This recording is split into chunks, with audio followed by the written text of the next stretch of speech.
एक धोबी गधे को अपने साथ लेकर के जाता है। धोबी घाट पर जाकर के कपड़े धोता है और उस गधे को एक रस्सी से हर रोज पेड़ से बांध देता है।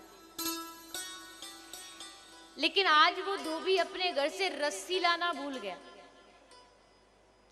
अब रस्सी लाना भूला तो अब गधे को कैसे बांधे, और अगर बांधेगा नहीं तो ये भाग जाएगा। तो उसने क्या किया, ये हमारे स्कूल में बचपन की जो हिंदी साहित्य की होती उसमें ये कहानी लिखी थी। तो बोले वो एक अब गधा तो गधा है, कहते हैं जब भी किसी की बुद्धि की तुलना देती है तो कहते हैं कि तेरी बुद्धि गधे जैसी है क्या।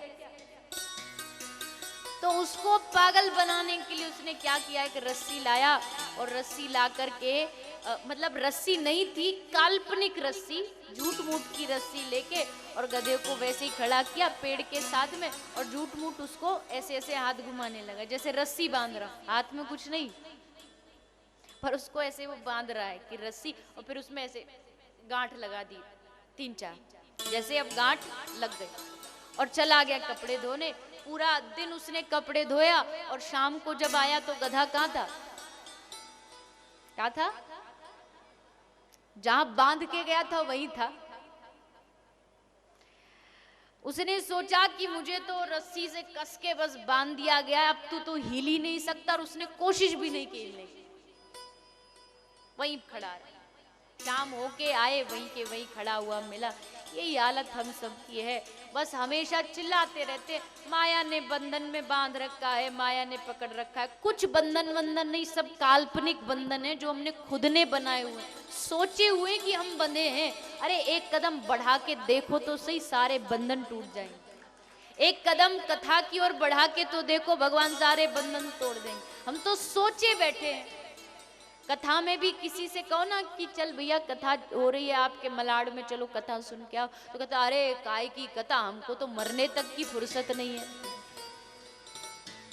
मरेगा तो तुझसे फुर्सत पूछेगी, मरना की फुर्सत है भैया, आ जाऊं मैं, टाइम हो तो अपॉइंटमेंट दे दे, आ जाऊं तुझसे मिलने के लिए, पूछेगी।